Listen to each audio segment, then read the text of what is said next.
Hey YouTube, welcome back to the channel. Today I am going over how I revamped my daughter's DIY headboard for her college dorm for this upcoming year. So we've had this headboard, so this is going on her 4th year. So we created this for her freshman year. She wanted a little bit of a different look for her headboard. So we just DIY'd this and dun da da da. Look at the back. I didn't even finish it, really. I used some Gorilla Glue duct tape on the back of this, and it held up for the 3 years that she's had it so far. But this year we wanted something a little different, so we're going to switch it up. So I have an old pair of curtains that I'm going to use for this project. They have a linen look to them. They were the right color that she was looking for to go with her dorm decor. She's going with more earthy tones this year, so she wanted again to switch it up a little bit. So we thought that this would be perfect to recover this headboard. So as I move the headboard closer, you'll see where it was stapled around, and you can see the Gorilla Glue duct tape just a little bit better. And this black panel was actually an old pair of shears that I used to create this headboard. So first we're going to start off by popping these little gems off. They're little half gems, so they have a flat back. So using the screwdriver, they were pretty easy to just pop off. And to create this headboard, I just used screws and I screwed them directly through the fabric onto the headboard, and that created the tufts on this headboard. It's pretty easy. And here is a look at one of the little gems that were hot glued on. And in a second here, I'll show you the screw that was used as well. So I'm not sure the size. I think it was a half inch screw. I believe it was a half-inch screw that I used. And so again, this was screwed directly through the fabric, through the foam, and onto the wood.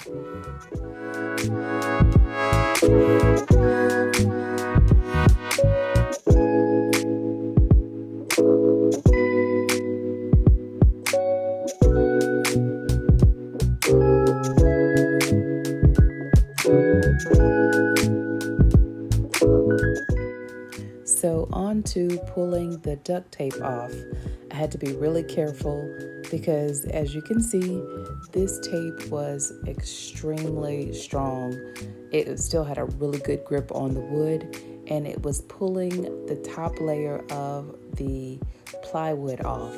So it was creating these little shards that could potentially be splinters. So I was trying to be careful with this.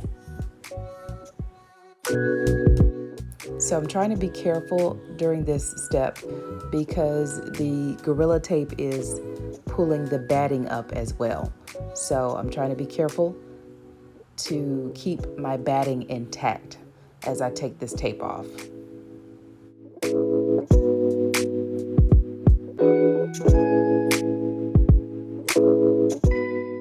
So now I'm going to pull my flathead screwdriver out to get these staples out, and when I wedge it under the staples, I'll rock it back and forth so that I can pull the staples out evenly and it doesn't leave one half of the staple in the wood. So it makes it a little easier to pull the whole staple out and not just half of the staple.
Now, as you can see, the fabric has been freed from the wood, and we're left with the foam with the indentions, and I'm going to use those same indentions to create the same pattern for the updated recovering.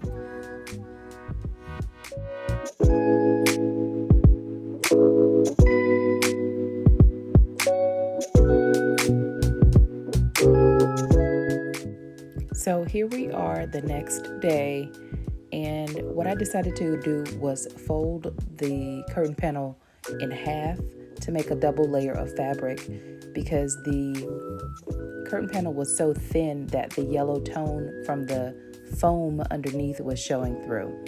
So what I'm also doing is lining up the fabric with the indentions, because the fabric has some faint lines in it, and I didn't want it to the lines to get off, so I'm trying to keep the indentions in a straight line with the fabric. Next, I am going to fill that indention and just kind of put my finger all the way down at the bottom to fill where the previous screw hole was.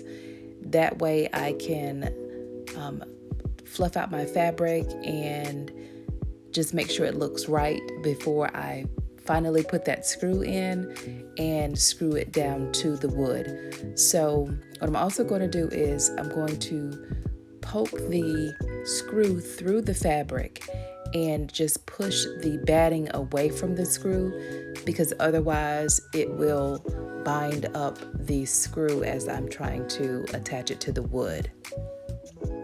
And that is one of the reasons why I don't use a drill when I'm doing this type of tufting, because I have better control with a screwdriver in my hand, and the fabric won't bind up really fast if I'm using a screwdriver.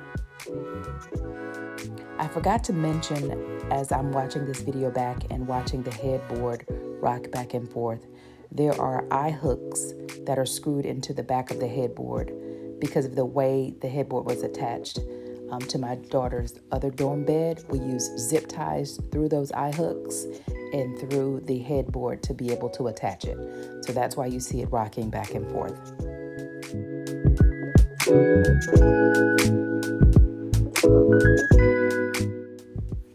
Okay, so now that the first screw has been attached, I'm going to continue that process throughout the whole headboard. I'm going to fluff my fabric to make sure that everything looks right. Then I'm going to attach the screw the same way I did the first one. I'm going to make sure that it goes through the fabric, make sure that the batting is pulled away from that screw, and then attach it to the headboard. So that's what you're going to see next.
close-up view of where the screw was attached to the wood previously. So it goes again through the fabric, through the batting, through the foam, and into the wood. So I push the batting back away from the screw so that it does not bind up in that screw as I'm tightening it down. So again, there I am feeling for that indentation, and I'm going to put my screw there, poke through, and then attach it to the wood.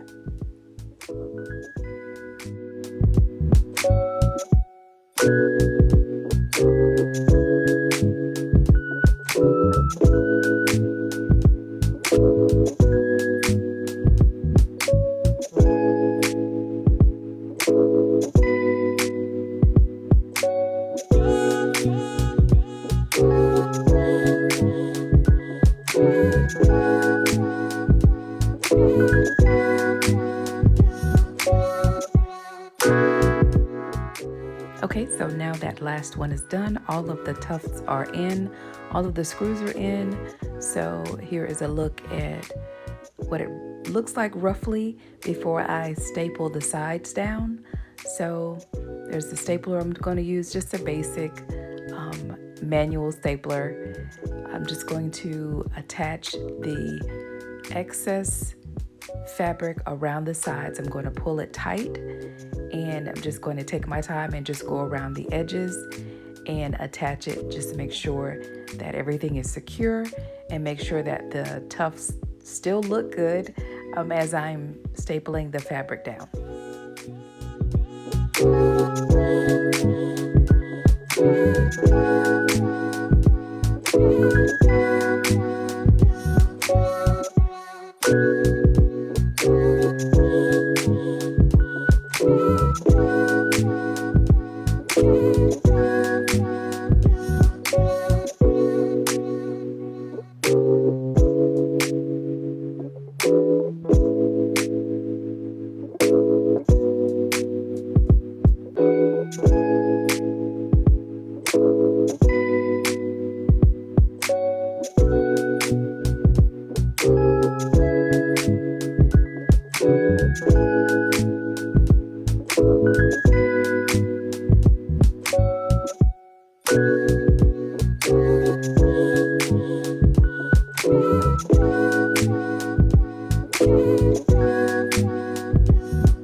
here we are so far.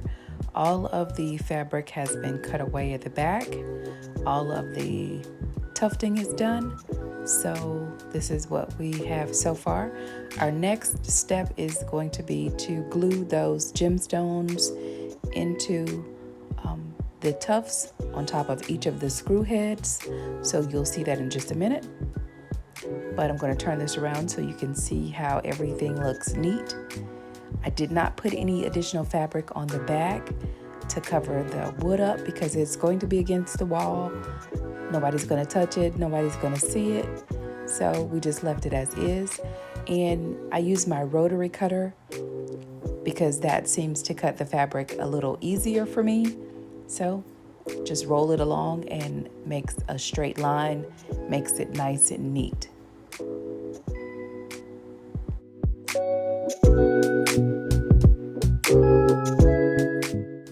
For this last part of the project, we're going to use these Gorilla glue sticks. They're going to be used along with this little mini glue gun. And here are the gemstones. I purchased these from Michael's.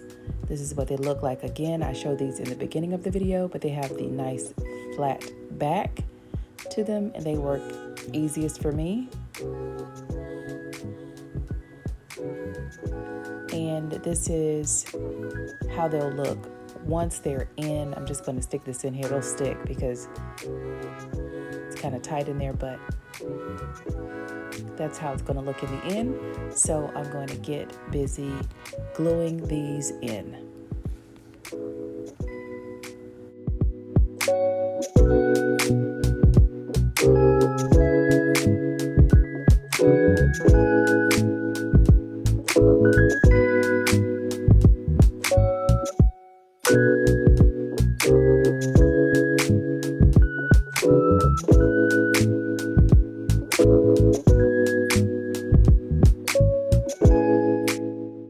I also wanted to add a little side note to please be careful because this glue is hot and it can burn you. But as you can see, I have fingers of steel, so it did not affect me much, but please be careful. So what you're going to do is you're going to hold it in there for a few seconds. You're going to adjust it to make sure that your gem is straight.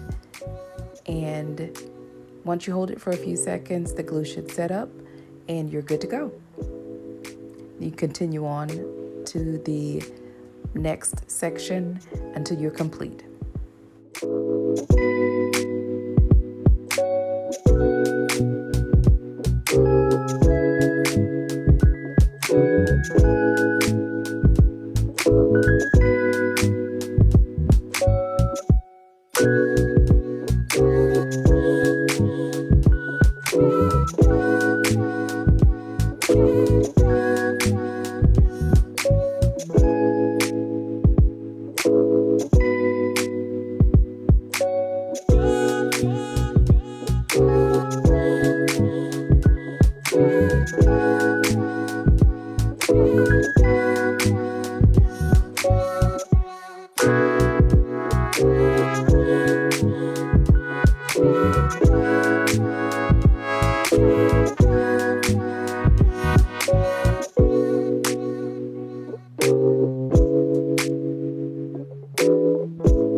So here we have the finished product.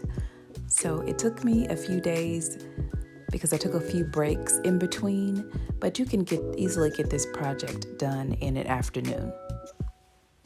Stay tuned for some still photos. Thank you so much for watching, and we'll see you in the next video.